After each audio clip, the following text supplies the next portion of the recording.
बनी हुई, यानी कि काइटिन की जो लेयर होती है उसको बोल देते हैं प्लूरा। इसका प्लूरल वर्जन हो जाएगा प्लूराइट।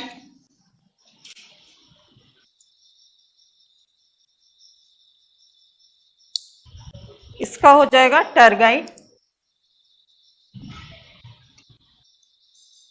इसका स्टरनाइट। और पूरा जो ये प्लेट्स उसकी चारों ओर से जो कवर किए हुए हैं थोरेक्स के तीनों रीजन को, प्रो, मेटा, मीजो, मेटा, और आपके एब्डोमेन के 10 खंड को जो कवर किए हुए हैं उनको एक कॉमन नाम दे दिया जाता है स्क्लेराइट्स।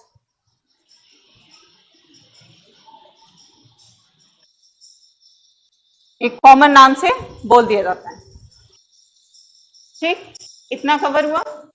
एक इसके इंपॉर्टेंट लक्षण में एक और आ जाएगा, मेन जो इसका कैरेक्टर है कि इसकी सेगमेंटेशन एक्सटर्नल सेगमेंटेशन होता है, इंटरनल सेगमेंटेशन नहीं होता।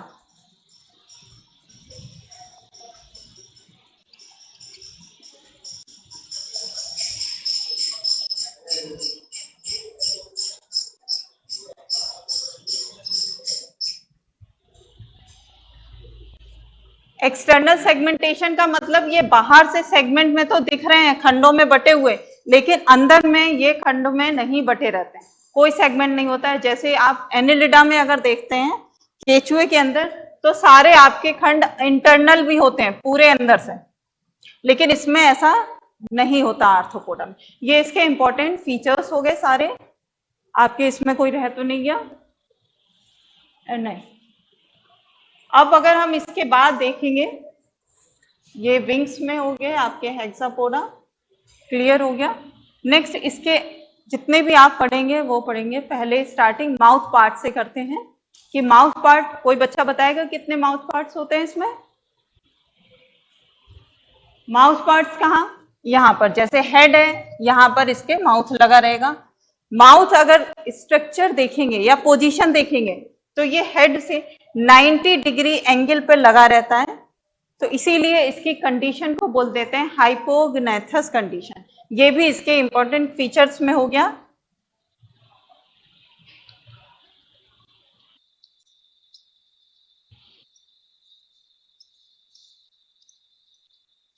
हाइपोग्नेथस कंडीशन, इसका मतलब क्या है? 90 डिग्री पे, जैसे ये बॉडी है 90 डिग्री पर माउथ लगा हुआ है, ये बॉडी रही, ये माउथ लगा हुआ है 90 डिग्री पर। गनेथस का मतलब जॉ। ठीक, ये हो गया, ये इसके इंपॉर्टेंट फीचर्स हो गए। अब इसका देख लेते हैं हमारे माउथ पार्ट्स।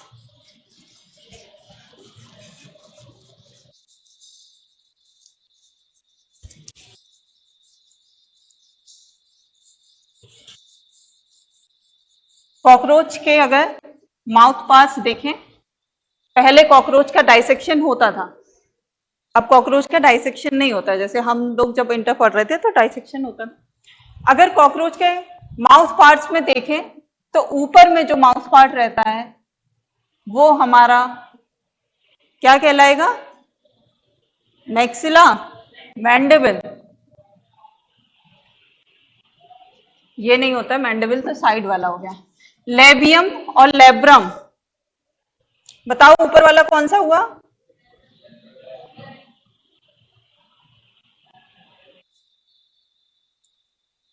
और ये हाइपोफेरिंग्स,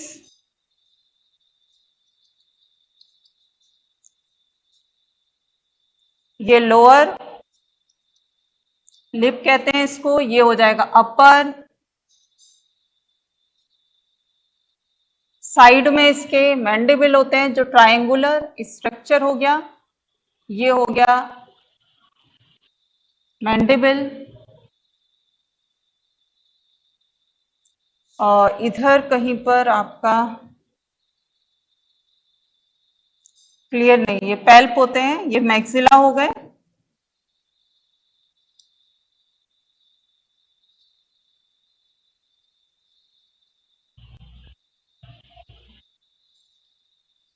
ठीक है, ऐसे करके कुछ बना होता है। और यहाँ पर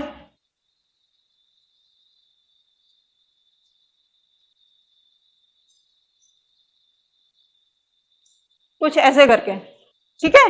ये जो हो जाएंगे आपके मैंडिबल, कितने पेयर की बात आप करेंगे तो सबसे पहले ये 2 पेयर हो गए हमारे ट्रायंगुलर, जिसमें जो मुख्य इनका काम क्या हो जाता है, ग्राइंडिंग का, यानी कि छोटे छोटे टुकड़ों में तोड़ने का।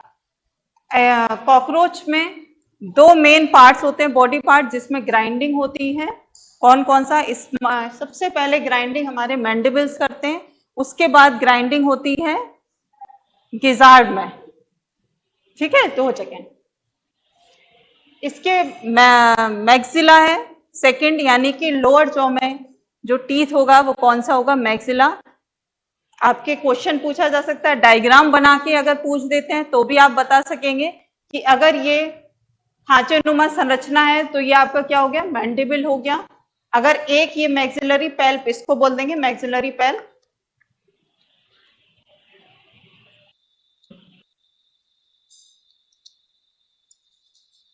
एक अगर पैल्प निकला हुआ है तो ये कहलाएगा मैक्सिला, ठीक है। अगर 2 पैल्प हो जाएंगे तो ये क्या कहलाएगा, लेबियम, ठीक है। ये बीच में जैसे हमारे में जीभ होती है, इसमें ये हाइपोफेरिंक्स काम करता है। क्लियर हुआ ना? डायग्राम से भी आप बता सकते हैं। और जो अपर लिप है, इसमें कोई भी आपके पैल्प नहीं निकले होंगे। क्लियर हुआ इतना? नेक्स्ट, इसके बाद अगर हम देखेंगे तो इसका डाइजेस्टिव सिस्टम बना लेते हैं इसी के साथ ही, यहीं पर बना लेते हैं डाइजेस्टिव सिस्टम। सबसे ऊपर ये माउथ पार्ट हो गए, जिसमें आपके ये सारे टीथ लगे हुए हैं, माउथ हो गया। उसके बाद फेरिंग्स, माउथ में क्या हुआ, ग्राइंडिंग हुआ, धीरे छोटे छोटे टुकड़ों में फूड को उसने तोड़ा। फेरिंग्स के पास यहाँ पे सेलिवरी ग्लैंड्स लगी रहती हैं, कितनी, 1 पेयर। इनसे थोड़ा बहुत एंजाइम, जैसे कि हमारे में सेलिवरी ग्लैंड्स क्या एंजाइम सीक्रेशन होता है, ऐसे ही कॉकरोच में भी एंजाइम सीक्रेशन होता। फेरिंग्स के बाद ईसोफेगस, ईसोफेगस के बाद एक मोटा सा स्ट्रक्चर क्रॉप,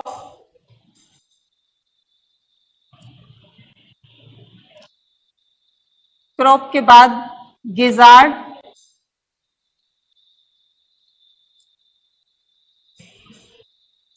ये हो गई मिडगट।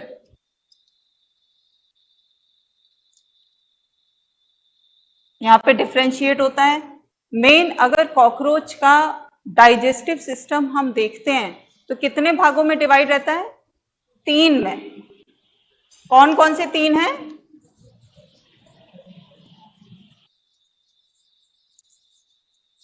इधर ये लिख देते हैं, बना भी देते हैं अपने,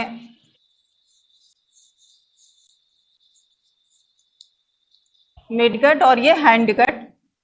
हैंडगट में आपके 3 भाग हो जाएंगे, इलियम, कॉलोन, रेक्टम।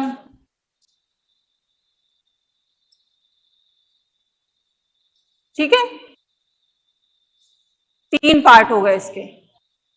सबसे ऊपर फूड आया माउथ में, उसके बाद फेरिंग्स में, ईसोफेगस में कोई भी आपका एंजाइम सीक्रेशन नहीं होगा।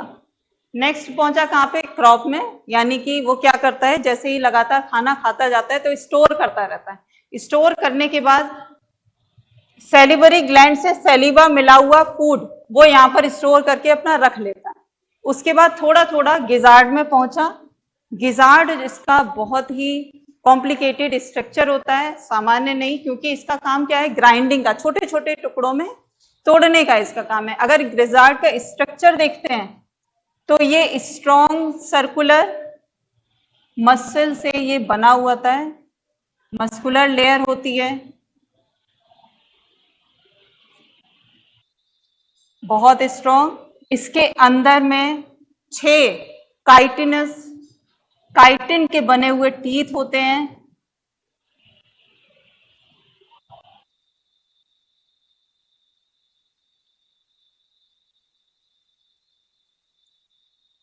6 आपके ये टीथ हो गए काइटिन के बने हुए, यहीं पर भोजन आ गया। फिर इसलिए क्या करता है कि फूड को ऐसे कसके से कई ग्राइंडिंग, यानी कि उसके छोटे छोटे टुकड़ों में, ये जो कांटेनुमा संरचना है ये फूड को छोटे छोटे टुकड़ों में तोड़ती है, ग्राइंडिंग करती है, और फूड में पूरा पाचन उसका धीरे धीरे हो जाएगा। पाचन क्या, छोटे छोटे टुकड़ों में यहां पर टूटेगा। अब उसके बाद फूड टूट के आगे बढ़ता है कहां पर, मिड गट में। यहां तक आपकी डिवीजन हो गया, एक चीज नहीं बनाई है। मिड गट में जब पहुंचेगा, अभी फूड का डाइजेशन नहीं हुआ है, तो फूड के डाइजेशन करने के लिए एंजाइम चाहिए हमको, गैस्ट्रिक एंजाइम। वो कहां से निकलते हैं, यहां पर हेपेटिक सी के पाई जाती है। नंबर कितना होता है, 8 होता है। आपके एनसीईआरटी में 6 to 8 दिया हुआ है, तो आप 6 to 8 पर टिक लगाएंगे। इसका नाम क्या है,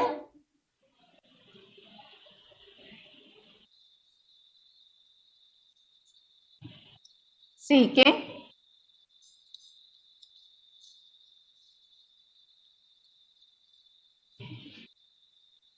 या इसका दूसरा नाम है गैस्ट्रिक।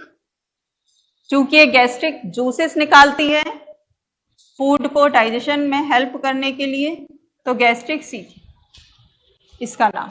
नंबर कितना होता है, 6 to 8। फूड हमारा अब यहां से जूसेस निकलते हैं, ये ग्राइंड किया हुआ फूड आ रहा है किससे, गिजार्ड से आया, और यहां से जूसेस उसमें मिलके कहां चला गया, मिड गट में आ गया। मिड गट में फूड का डाइजेशन और एब्जॉर्प्शन दोनों ही चीजें किसमें होती है, मिड गट में। डाइजेशन भी होगा फूड का, प्लस एब्जॉर्प्शन भी होगा। और इससे पहले कहीं भी फोर गट, इतना एरिया जो आपका फोर गट कहलाया, इसमें कहीं भी एब्जॉर्प्शन नहीं होगा। और जो ना कि ये जो लास्ट का इतना पोर्शन है हैंड गट का, इसमें भी कहीं भी फूड का एब्जॉर्प्शन नहीं होगा। कहां पर होगा, मिड गट में। ठीक है, इसके बाद फूड हमारा कहां आया, इलियम, यानी कि हैंड गट में आया, लास्ट वाले पोर्शन में। यहां पर आपकी एक उंगली के नुमा संरचना कितनी होती है, 150 इसका नंबर है। इसका नाम है मेलपिगियन ट्यूब्यूल। नंबरिंग आपको याद रखना है कि लगभग कितना है। इसका नाम यहां लिख देते हैं,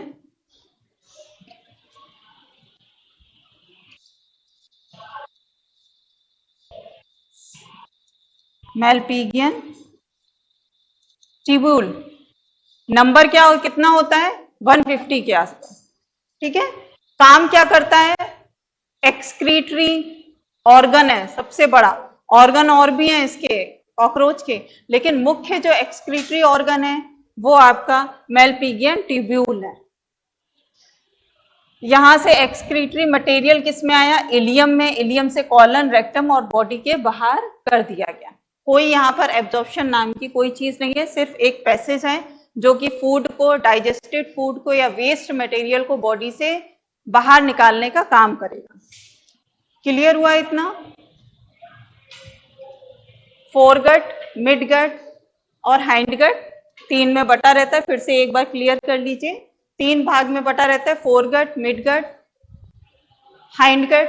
फोरगट का दूसरा नाम क्या है, प्रोक्टोमोडियम। मिडगट का मीजेंट्रॉन, स्टोमोडियम। हाइंडगट का पार्ट कौन कौन से हो जाते हैं, mouth, pharynx, oesophagus, crop, gizzard, grinding के लिए। मेन गैस्ट्रिक जूसेस निकालने के लिए कौन सा है, हेपेटिक सी के। एब्जॉर्प्शन किस में होता है, मीजेंट्रॉन में या मिडगट में। डाइजेशन किस में होगा, मिडगट में। मेलपिगियन ट्यूब्यूल क्या है, मेन एक्सक्रीटरी ऑर्गन है। इलियम, सीकम, कॉलन, रेक्टम में कोई भी एब्जॉर्प्शन का काम नहीं होता, सिर्फ एक पैसेज है वेस्ट मटेरियल को बाहर निकालने के लिए। अब एक और चीज आपको बता देते हैं कि इस पोर्शन में ही क्यों एब्जॉर्प्शन होता है मिडगट में। इसके कॉकरोच का एक इंपॉर्टेंट फीचर है कि पूरे चारों ओर इसके काइटिन की लेयर होती है, तो इसमें भी काइटिन की लेयर इसके फोर गट में अंदर तक चली जाती है, और इधर हैंड गट में भी काइटिन की लेयर अंदर तक कवर होता है, अंदर की जो लाइनिंग होती है वो काइटिन से कवर रहती है। कहां तक? गिजार्ड तक। गिजार्ड तक कवर रहती, इसीलिए गिजार्ड के जो टीथ होते हैं वो किसके बने होते हैं? काइटिन के। और जहां जहां भी काइटिन की लेयर से कवर होगा वहां पर आपका एब्जॉर्प्शन नहीं होगा। क्लियर हुआ इतना? ठीक। अब आ जाते हैं इसके एक्सक्रीटरी पार्ट पर। इसका एक्सक्रीशन का मुख्य क्या होता है? नाइट्रोजिनस वेस्ट का मटेरियल क्या होगा? यूरिकोटिलिक, यानी कि यूरिक एसिड का ये एक्सक्रीशन कर रहा होगा।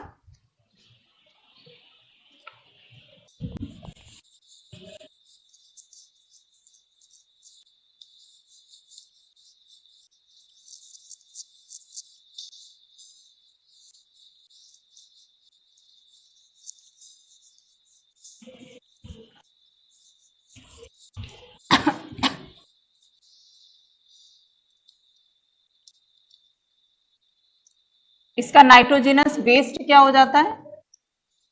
Uric acid. जैसे हमारे में यूरिया होता है ह्यूमन में, और इसीलिए इसको बोल देते हैं यूरिकोटिलिक एक्सक्रीशन होता है यूरिक एसिड का।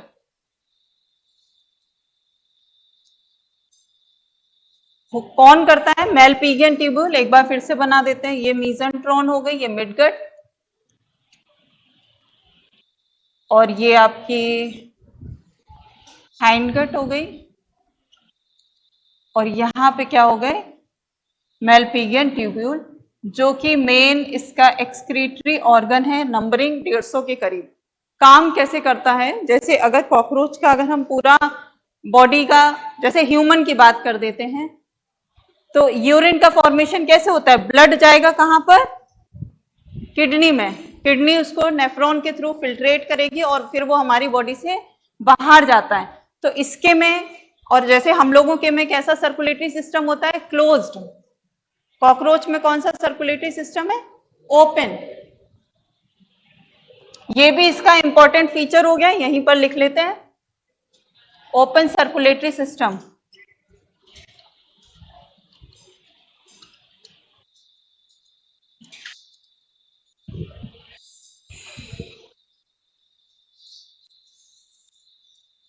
मेरे इतना गर्मी तो लग रहा है।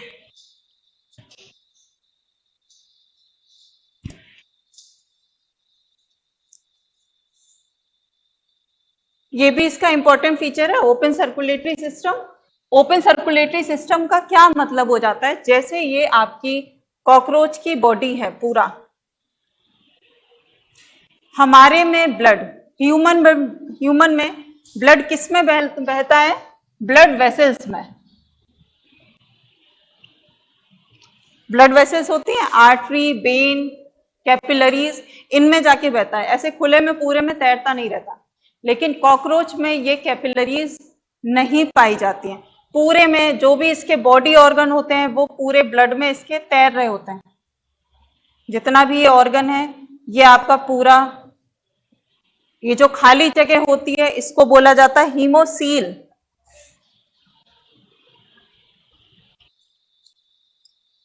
खाली स्पेस जो हो जाती है, हीमोसील। जैसे हम लोग, हमारे में ह्यूमन में क्या होते हैं? सीलोम।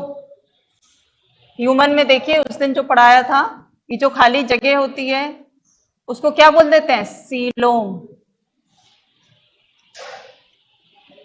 सीलोम बोलते हैं ह्यूमन में। कॉकरोच में जो खाली स्पेस होती है उसको हीमोसील।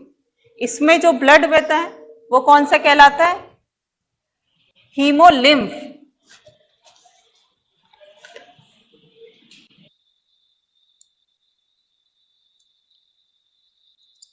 हीमोलिम्फ किससे मिलकर बना होता है?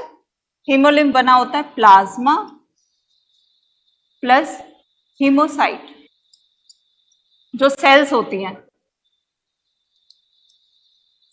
ये आपके एनसीईआरटी में है। हीमोलिम्फ उसके ब्लड का नाम है, किससे मिलकर बना होता है? प्लाज्मा और हीमोसाइट से। आ जाते हैं इस पे जो पहले करवा रहे थे, ये आगे कंप्लीट करवाएंगे इसको। तो क्या हो जाएगा हमारे ब्लड में, जैसे कि वेस्ट मटेरियल, जैसे ह्यूमन की बॉडी में ब्लड में क्या क्या चीजें होती है, न्यूट्रिएंट होता है, वेस्ट मटेरियल होता है, और ऑक्सीजन हम लोग ट्रांसफर करते हैं ब्लड के थ्रू। लेकिन कॉकरोच का ब्लड ऑक्सीजन ट्रांसफर नहीं करता है। क्यों नहीं करता है ये आगे बताएंगे, पहले ये एक्सक्रीशन वाला बता देते हैं कि न्यूट्रिएंट ट्रांसफर कर रहा है हीमोलिम्फ, और क्या ट्रांसफर कर रहा है पूरे बॉडी में, नाइट्रोजिनस वेस्ट यानी कि यूरिक एसिड। पूरे उसकी जो खाली जगह होती है, ये रहा कॉकरोच की बॉडी, ये हो गया हीमोसील। कहाँ गया हीमोसील, ये रहा, इसको एरो बना देते हैं। पूरे में ब्लड जैसे तालाब जैसा बना हुआ है पूरे में, ठीक। इसी ब्लड में आपके यूरिक अम्ल मिले हुए हैं, यूरिक एसिड के क्रिस्टल्स या मॉलिक्यूल जो हैं वो मिले हुए हैं। दूसरे कलर से बना देते हैं, जैसे ये रेड वाले क्या है, यूरिक एसिड। अब ये क्या काम करेगा, मेलपिगियन ट्यूब्यूल इन यूरिक एसिड को एब्जॉर्ब कर लेगा, इसीलिए इनका नंबर ज्यादा होता है। सारा एब्जॉर्ब कर लेगा और एब्जॉर्ब करके किस में डाल देगा, हाइंड गट में, ठीक है। आगे बताएंगे कि एब्जॉर्प्शन कैसे होता है, ये क्लियर कर देंगे। ये एब्जॉर्ब करके हाइंड गट में भेज देता, तो इसीलिए ये कहलाता है मेन एक्सक्रीटरी ऑर्गन। कॉकरोच का मेन एक्सक्रीटरी ऑर्गन कौन है, मेलपिगियन ट्यूब्यूल। अब यहीं पर आपको चाहे तो यही आगे ही क्लियर कर देते हैं कि ये कैसे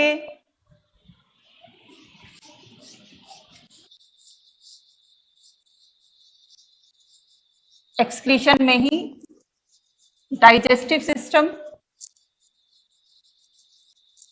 सबसे पहले डाइजेशन हो गया फूड का।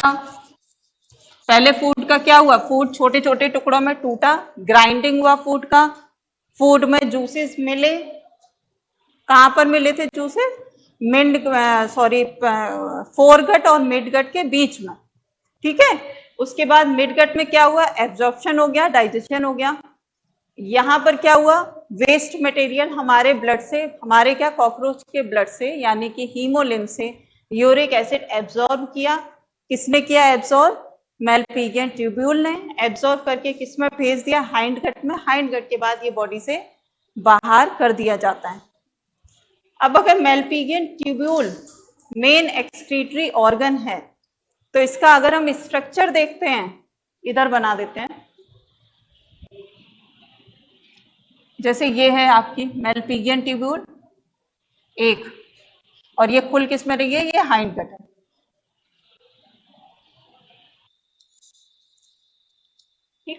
ट्यूब्यूल में अगर हम स्ट्रक्चर देखते हैं तो ये दो तरीके की सेल से मिलकर बना होता है। कौन कौन सी दो सेल होती, कोई बच्चा बताएगा।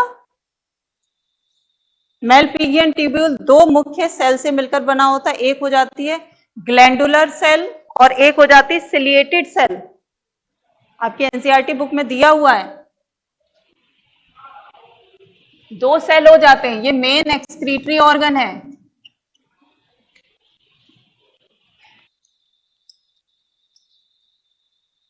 कौन, Malpighian tubule main excretory organ. दो सेल होती है मेलपिगियन ट्यूब्यूल में, दोनों का नाम, एक हो गई ग्लैंडुलर सेल,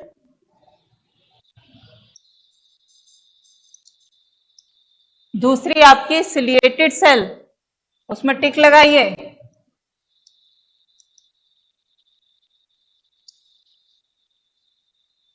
हेल्पफुल कैसे होती है, सबसे पहले ग्लैंडुलर सेल का काम होता है, यहां पर जो यूरिक एसिड था, कहां पर था, ये हीमोलिम्फ, ये देखिए इधर में आ जाते हैं।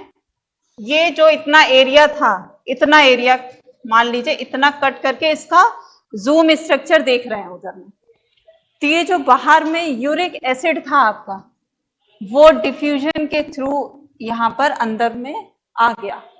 मेलपिगियन ट्यूब्यूल के अंदर ये यूरिक एसिड यहां पर स्टोर हो गया, आ गया। इसके बाद सिलिएटेड सेल का काम हो जाता है। ये इसके बाजू में लगी हुई सिलिएटेड सेल है। सिलिएटेड सेल का मतलब ऊपर में क्या होगा, सीलिया।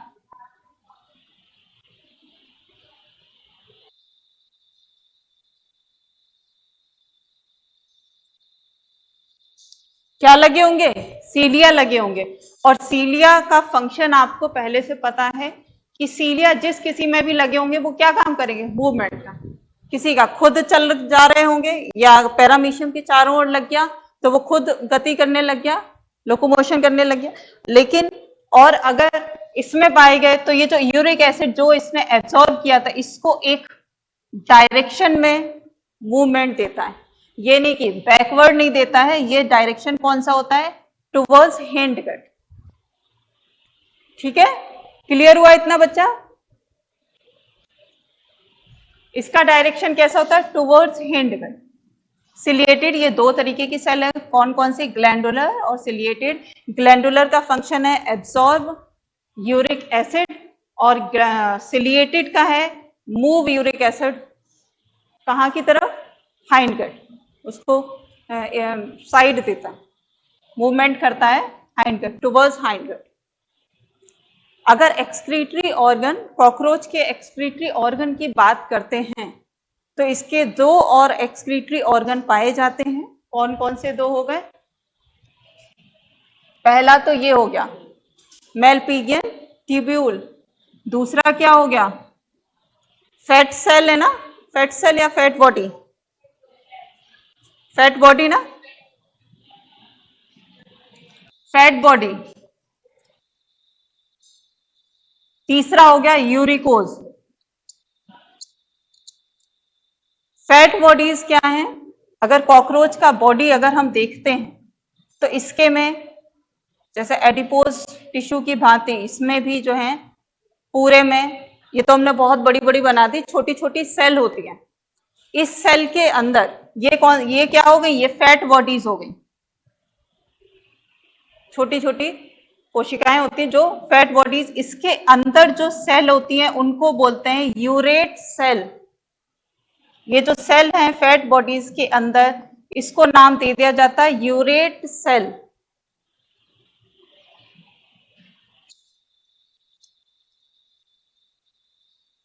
यूरेट सेल ये क्या काम करती हैं, जिस तरीके से मेलपिगियन ट्यूब्यूल यूरिक एसिड को एब्जॉर्ब करने का काम करती हैं, उसी तरीके से ये फैट सेल भी यूरिक एसिड को एब्जॉर्ब करती हैं।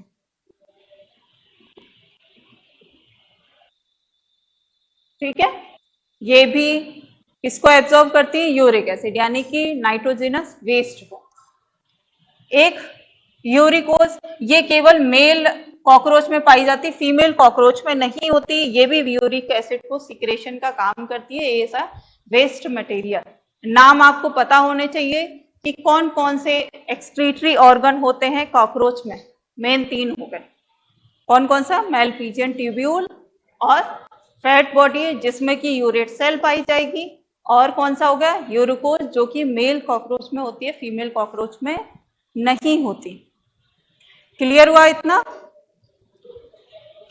ठीक है, अब इसके आगे तो आपके कौन कौन से दो पार्ट क्लियर हो गए।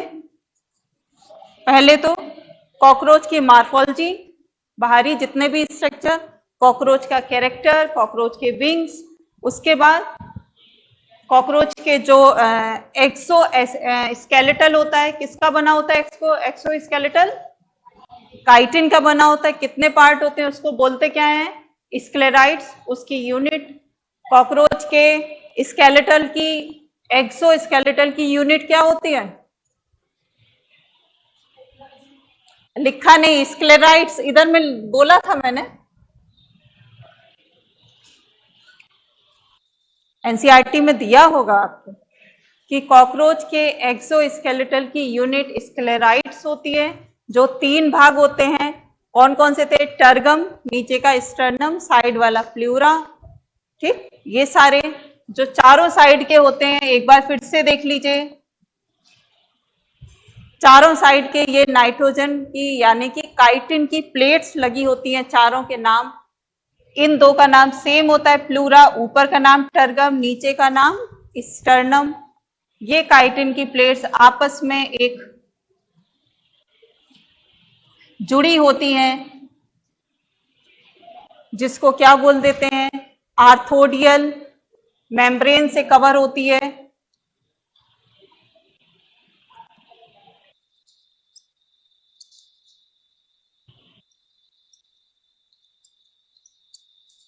आर्थ्रोडियल मेम्ब्रेन से कवर होती है।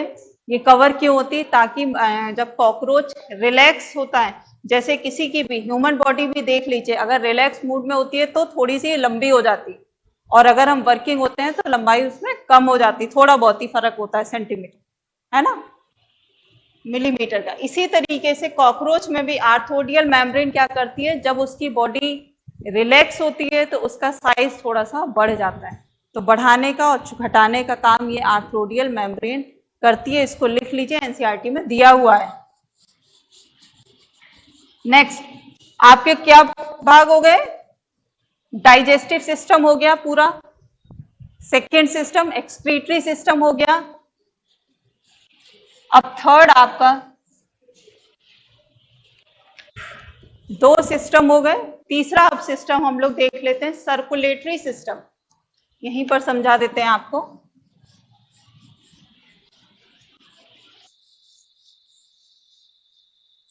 सर्कुलेटरी सिस्टम,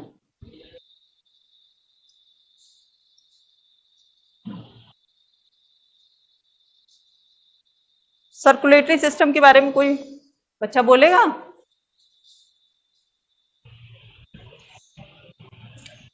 कॉकरोच का अगर स्ट्रक्चर देखें, ये तो हेड हो गया, थॉरेक्स हो गया, एब्डोमेन हो गया। अगर हार्ट देखते हैं कॉकरोच का, तो 13 चैम्बर्ड हार्ट होता है, यानी कि 13 चैम्बर, जिसमें कि 3 चैम्बर आपके थॉरेक्स में लगे रहते हैं, एक प्रो में, एक मीजो में, एक मेटा में। 3 थॉरेक्स में, बाकी कितने रह गए? 13 में 10 बच गए ना। 10 आपके हर एक सेगमेंट में रहता है, 1 2 3 4 5 6 7 8 9 10, ठीक है, टोटल थोड़ा सा बड़ा हुआ, 13 चैम्बर्ड हार्ट।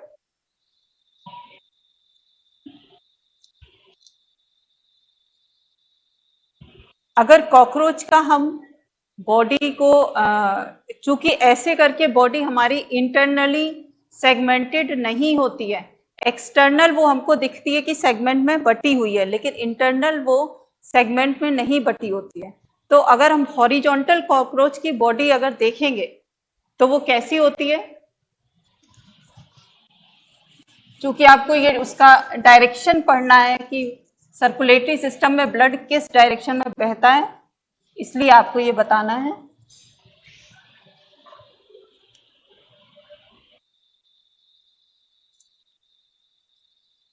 ये हार्ट का 3 4 5 6 7 8 9 10 11 12 13 हार्ट की पोजीशन कैसी होती है? मिड डॉर्सल, ऊपर में, जो आगे का पूरा पोर्शन होता है कॉकरोच का, जो ऊपर वाला भाग है उसके बीच में। और चूंकि ऊपर वाला भाग क्या कहलाता है कॉकरोच का? डॉर्सल, और नीचे का पोर्शन वेंट्रल। एंटीरियर पोर्शन कौन सा होता है? दो और पोर्शन होते हैं, एक एंटीरियर एक पोस्टीरियर। जो ऊपर हेड वाला हो जाएगा वो एंटीरियर हो जाएगा, नीचे वाला पोस्टीरियर, ऊपर वाला डॉर्सल, नीचे वाला वेंट्रल। तो हार्ट कहां पर होते हैं? कॉकरोच के ऊपर वाले हिस्से में, ठीक है, लोकेटेड कहां होते हैं? मिड डॉर्सल लाइंड पर, बीच में, ठीक बीच में। कितने चैम्बर्ड? 13 चैम्बर्ड, जिसमें कि 3 जो हो जाएंगे वो हमारे थोरिक्स रीजन के हो जाएंगे और 10 हमारे किस रीजन के हो जाएंगे, एब्डोमेन रीजन के। अगर इसकी बॉडी ये देखेंगे तो 3 भागों में डिवाइड होती है। ऊपर वाले भाग में चूंकि हर्ट पाया जाएगा तो इसको बोल देते हैं पेरिकार्डियल साइनस। ऊपर वाले भाग को बोल देते हैं पेरिकार्डियल साइनस। कॉकरोच का जो डाइजेस्टिव सिस्टम हो जाता है वो बीच वाले भाग में जाता है। ये पूरा ये एनस हो गया यहां पर, ये डाइजेस्टिव सिस्टम बीच वाले भाग में, तो इसको बोल देंगे पेरीविसरल। Perivisceral sinus. और कॉकरोच का नर्वस सिस्टम यहां नीचे वाले भाग में जाता है, पूरे गैंग्लिया यहां नीचे वाले भाग में पड़े रहते हैं, तो इसलिए इसको बोल देते हैं पेरीन्यूरल। Perineural sinus. जो आगे का पोर्शन, जो हेड वाला पोर्शन हो जाएगा वो हो जाएगा हेड साइनस।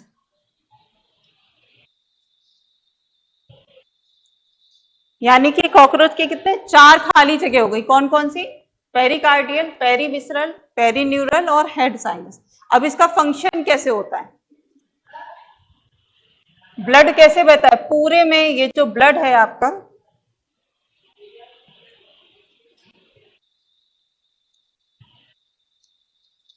क्योंकि ये हम आपको बता दिए थे कि ब्लड में क्या होता है, प्लाज्मा और हीमोसाइट सेल्स होती हैं। एक खास बात जो इसका कॉकरोच का इंपॉर्टेंट फीचर होता है कि कॉकरोच में कोई भी ऑक्सीजन को एक जगह से दूसरी जगह ले जाने वाला कोई भी पिगमेंट नहीं होता है, जैसे हमारे में हीमोग्लोबिन होता है। इसीलिए कॉकरोच के ब्लड का रंग लाल नहीं होता है, व्हाइट कलर का रहता है, क्योंकि कोई भी पिगमेंट नहीं रहता, कलरलेस। ठीक है, तो इसीलिए इसको बोल देते हैं हीमोलिम्फ। लिम्फ का कलर हमारे में व्हाइट रहता है। अब ये मूवमेंट कैसे करेगा, यहां पर जितना भी ये आपका जितने 13 चैम्बर्ड हर्ट है, तो 13 चैम्बर्ड हर्ट में ब्लड जाने के लिए छोटे छोटे छेद होते हैं, जिसको बोल देते हैं ऑस्टिया।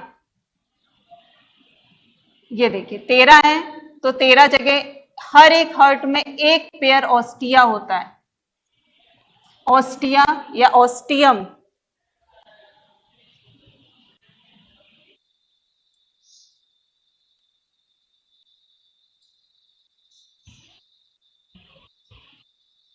तो टोटल ऑस्टियम कितने हो गए, 26, क्योंकि हर्ट कितने हैं, 13। हर हर्ट में, एक हर्ट में 2 ऑस्टियम है या 2 ऑस्टिया हैं, तो टोटल कितने हो गए, 26। इनसे ब्लड किसमें जाता है, हर्ट में। अब इनको हेल्पफुल कौन होता है हर्ट में ब्लड को भेजने के लिए, यहां पर ट्रायंगुलर मतलब तिकोनी आकार की मसल्स होती हैं, जिसको एलरी मसल्स बोला जाता है। ये भी कितनी होती है, 13 हर्ट पर 13, यानी कि एक जोड़ी सभी पर, तो टोटल कितनी, 26, 26 एलरी मसल्स या 13 पेयर।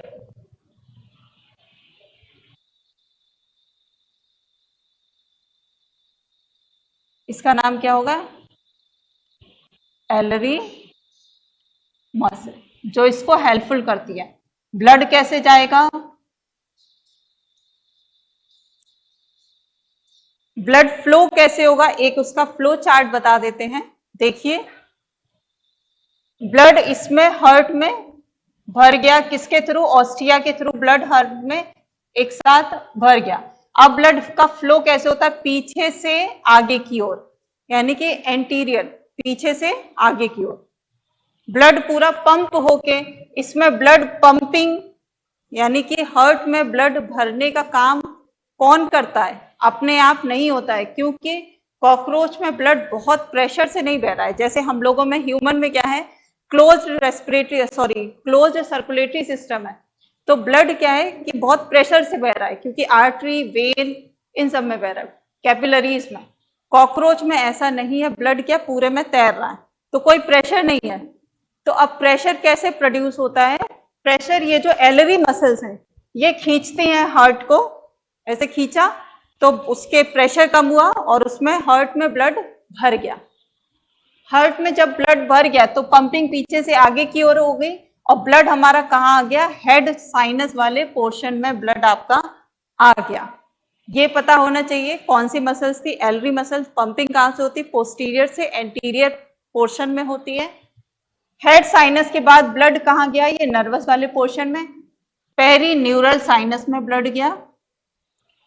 पेरीन्यूरल साइनस के बाद ब्लड कहाँ आया?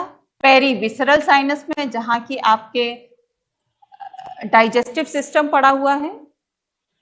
वहां पर उसको न्यूट्रिएंट देता हुआ, न्यूट्रिएंट जो है एब्जॉर्ब करता हुआ ब्लड कहाँ पहुंच गया? वापस हमारे पेरिकार्डियल वाले ऊपर वाले पोर्शन में पहुंच गया।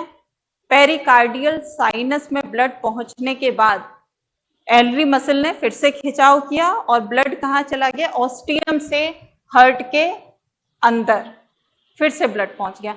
तो इस तरीके से पूरा एक सर्कुलेशन हो जाता है कि कॉकरोच में कैसे ब्लड सर्कुलेट होता है। तो एक बार फिर से क्लियर कर लीजिए कैसे हुआ। एलरी मसल के कॉन्ट्रेक्शन हुआ और जिससे ऑस्टियम के थ्रू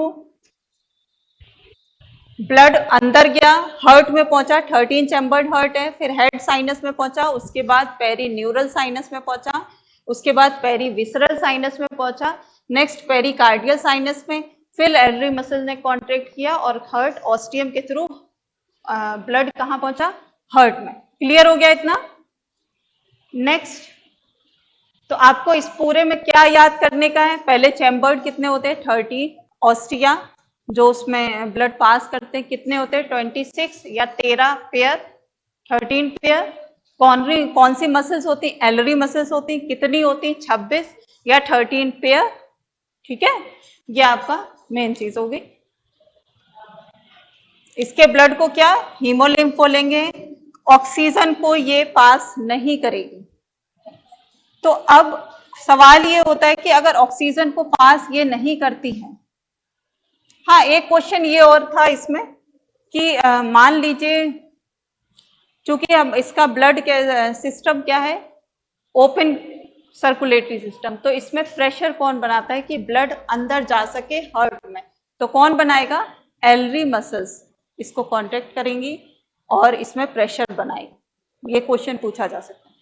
अब ये आ जाएगा कि मान लीजिए कि इसका ब्लड ऑक्सीजन को सर्कुलेट नहीं करता है पूरे बॉडी में, तो अब ऑक्सीजन कॉकरोच को मिलती कहां से? तो अब आता है कॉकरोच का रेस्पिरेटरी सिस्टम। तो अभी तक आपने कितने सिस्टम देख लिए? Digestive, excretory, circulatory. फोर्थ है रेस्पिरेटरी सिस्टम। अगर रेस्पिरेटरी सिस्टम की बात करेंगे तो ये यहीं पर बना देते हैं।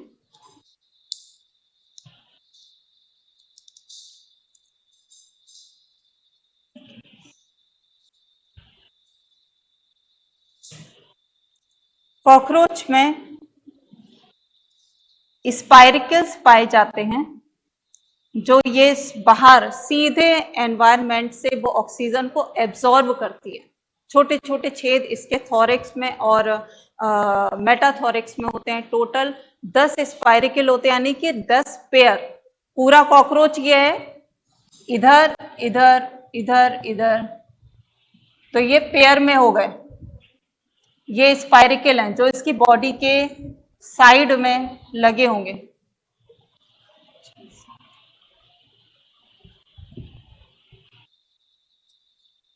ठीक है, जो इसकी ओपनिंग होती है उसको बोल देते हैं स्पाइरिकल्स। जिस ट्यूब के थ्रू, चूंकि ब्लड ऑक्सीजन नहीं ले जाता है, जिस ट्यूब के थ्रू ऑक्सीजन इसके अंदर जाती है उसको बोलते हैं ट्रैकियल ट्यूब।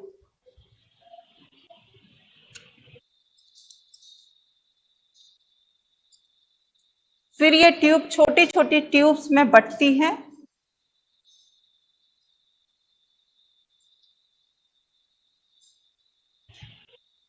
जो बिल्कुल डायरेक्ट सेल को ऑक्सीजन पहुंचाएगी उसको बोल देते हैं ट्रैकियोल्स।